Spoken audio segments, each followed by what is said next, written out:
Winds of change के इस नए एपिसोड में आप सब लोगों का स्वागत है। सबसे पहले तो 14th जेपीएससी का नोटिफिकेशन निकल चुका है। आप सब लोग प्रीलिम्स में शामिल होने के लिए तैयार होंगे। बहुतों ने फॉर्म भर लिया होगा और जिन्होंने नहीं भरा है वो भी भर लेंगे। आज का जो टॉपिक है वो है वैदिक एज, वैदिक काल। वैदिक काल एक मान्यता के अनुसार 1500 से लेकर के 500 ईस्वी पूर्व तक का काल माना जाता है। हम देखते हैं कि हड़प्पा सभ्यता, जिसे हम सिंधु घाटी सभ्यता भी कहते हैं, के बाद का दूसरा जो संस्कृति हमें यहाँ दिखाई देती है, जिसे हम ऋग्वैदिक काल कहते हैं, वो बड़ा ही गौरवान्वित करने वाला काल था। हमको जितना भी इस पर गर्व करें कम है। हड़प्पा सभ्यता और ऋग्वैदिक काल की सभ्यता या संस्कृति में जो अंतर दिखाई देता है वो ये कि आर्यों के बारे में, उनके आगमन के बारे में, उनके जनजीवन के बारे में, उनके प्रशासन के बारे में, उनके धार्मिक विचारों के बारे में हमें ऋग्वेद से जानकारी मिलती है। पुरातात्विक साक्ष्य बहुत कम मिलते हैं, लेकिन इसके उलट जब हम सिंधु घाटी सभ्यता की बात करते हैं तो वहां की लिपि हम नहीं पढ़ पाए। इसलिए हम पूरी तौर पर पुरातात्विक साक्ष्यों पर आधारित एक चित्रण करते हैं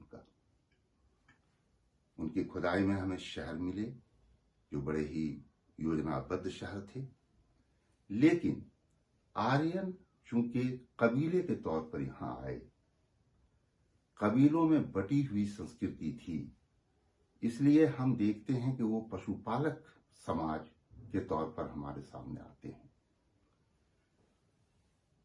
जो बात गौर करने की है कि पुरातात्विक साक्ष्य नहीं होने के बावजूद आर्यन समाज कैसा था, इसकी पूरी जानकारी हमको ऋग्वेद से मिलता है। वैदिक काल को विद्वानों ने दो भागों में बांटा है।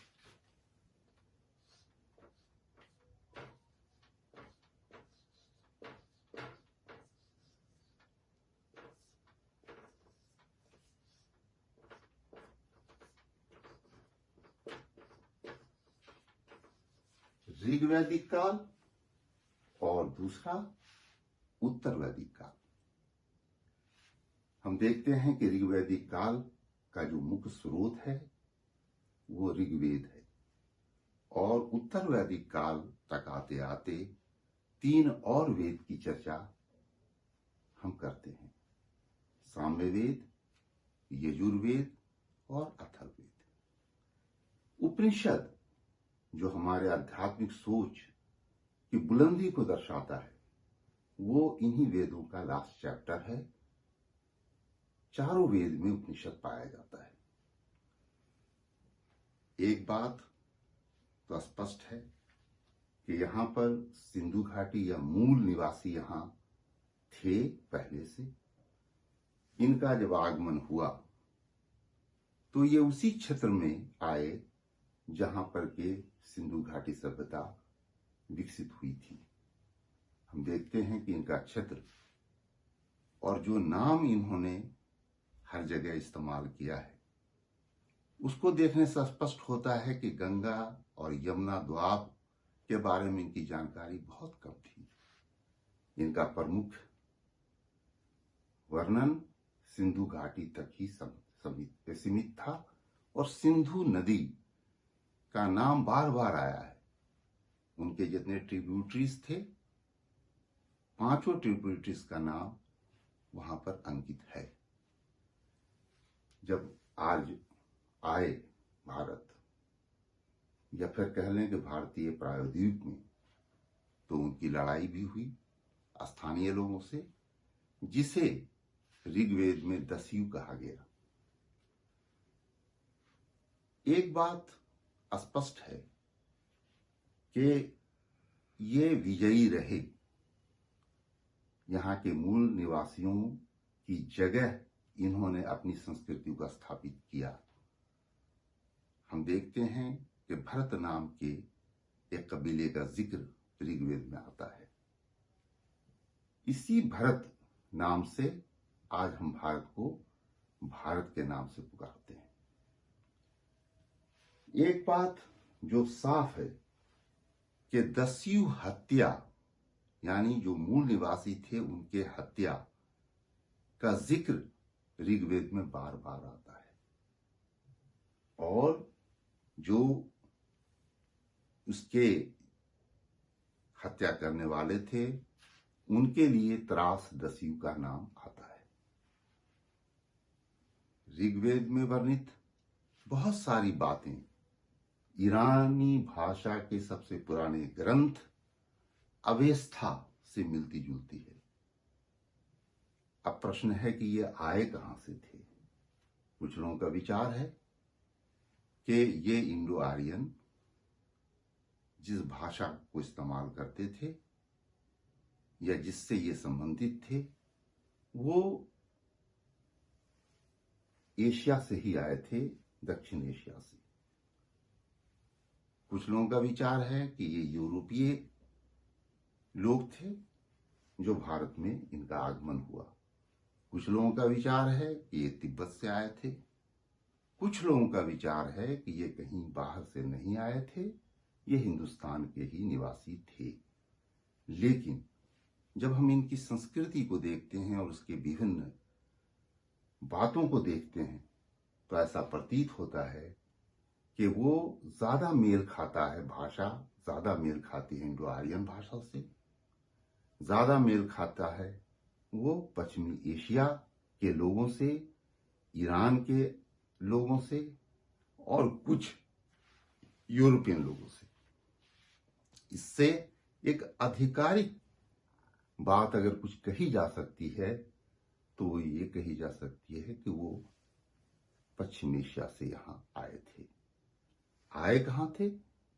आए भी उसी इलाके में थे जिस इलाके में पहले सिंधु घाटी सभ्यता या हड़प्पन सभ्यता मौजूद थी, लेकिन उसका ह्रास हो चुका था। आर्यों के बारे में जब हम बात करते हैं तो त्रास दस्यु, जो दस्युओं को हराने वाले लोग थे, राजा थे, या फिर दस्यु हत्या की जो बात बार बार ऋग्वेद में आती है, उससे स्पष्ट है कि सैनिक दृष्टिकोण से आर्य बहुत मजबूत थे। और इनकी मजबूती का कारण क्या था? इनकी मजबूती का कारण था कि इनके पास घोड़े थे और घोड़ा रथ में इस्तेमाल होता था, और दूसरी चीज इनके पास उत्तम किस्म के हथियार थे और ये कबायली लड़ने में माहिर थे। हमारे देश के जो पुराने वासी थे वो एक शहरी सभ्यता को जानते थे।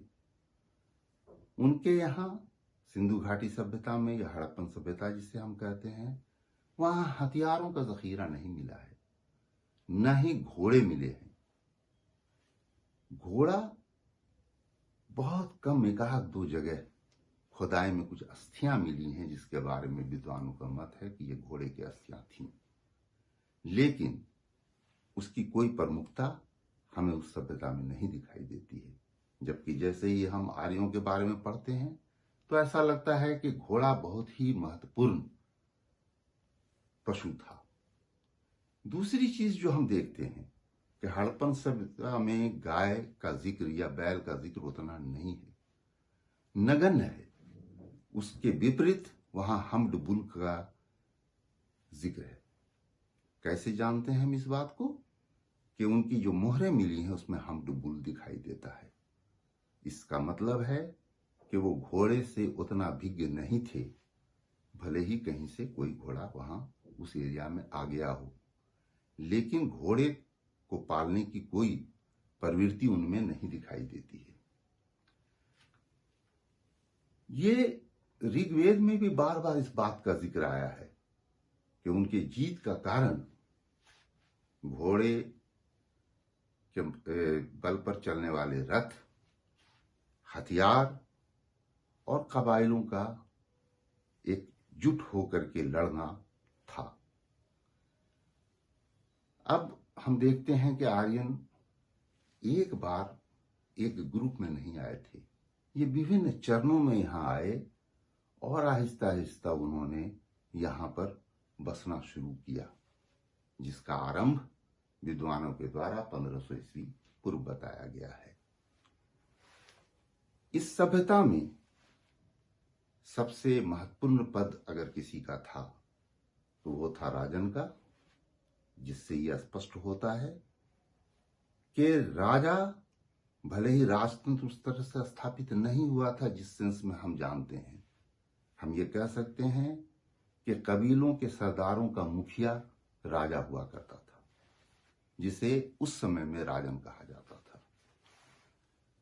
इसके साथ हम ये भी देखते हैं कि प्रशासनिक कामों में, दैनिक प्रशासनिक कामों में जो सबसे महत्वपूर्ण पद था वो पुरोहितों का था, इसलिए कि ऋग्वेद में कई जगह पर इस तरह का जिक्र आया है कि उनको गायें दी जाती थी दान में, उनको दास दिए जाते थे और दास में अधिकांश महिलाएं हुआ करती थीं। इससे यह स्पष्ट होता है कि उसका पद काफी महत्वपूर्ण रहा होगा। दूसरी चीज, आज हम गायत्री मंत्र की बात करते हैं, ये विश्वामित्र के द्वारा ही रचित आर्यों के समृद्धि के लिए रचा गया था, जो आज भी हमारे समाज में प्रचलित है। हम ये देखते हैं कि आज के वर्तमान समाज में भी हजारों ऐसी बातें हैं जो वेद में वर्णित बातें अब तक हमारे समाज का हिस्सा बनी हुई है, हमारी संस्कृति और हमारे धार्मिक विचारों की कोई में जगह उसको मिली हुई है। ये बात सही है कि पूरी तौर पर हमारे यहाँ आज वैदिक सभ्यता का अनुसरण नहीं हो रहा है, लेकिन आज भी लोग उसे एक पवित्र पुस्तक मानते हैं। ये मानते हैं कि उसका कोई रचयिता नहीं था, वो किसी शक्ति के द्वारा प्रदान किया गया था, जिसे हम भगवान कह सकते हैं, ईश्वर कह सकते हैं, गॉड कह सकते हैं। तो हमको सारी जानकारी वैदिक एज की वो मिलती है ऋग्वेद से, ऋग्वैदिक काल के लिए। और उसके बाद जब शनै शनै ये संस्कृति बढ़ी और वो फैलते फैलते गंगा जमुना द्वाब तक पहुंची, तो इसमें कई दूसरे नदियों का भी जिक्र आता है। और फिर बाद के दिनों में हम देखते हैं कि सिंधु नदी का स्थान गंगा ने ले लिया और गंगा जमुना द्वाब में भी ये संस्कृति बहुत आगे उन्नत हुई। एक बात और हम कहना चाहेंगे कि ये पशुपालक समाज था और कृषि के बारे में भी इनको ज्ञात था, इसलिए कि ये ताम्र का इस्तेमाल जानते थे, ये कांस्य का इस्तेमाल जानते थे, इनके यहाँ बुनकर हुआ करते थे, तरह तरह के कारीगर हुआ करते थे, लकड़ी के कारीगर भी हुआ करते थे। तो इससे स्पष्ट होता है कि यह समाज कृषि प्रधान या पशुपालक समाज के तौर पर आया। लेकिन विचारों की अगर ऊंचाई देखें, अगर ये देखें कि अध्यात्म के बारे में या ईश्वर के बारे में जो इनके विचार थे वो बहुत उन्नत थे, आज भी वो बहुत उन्नत दिखाई देते हैं। आज के इस सेशन में हम सिर्फ एक इंट्रोडक्शन दे रहे हैं।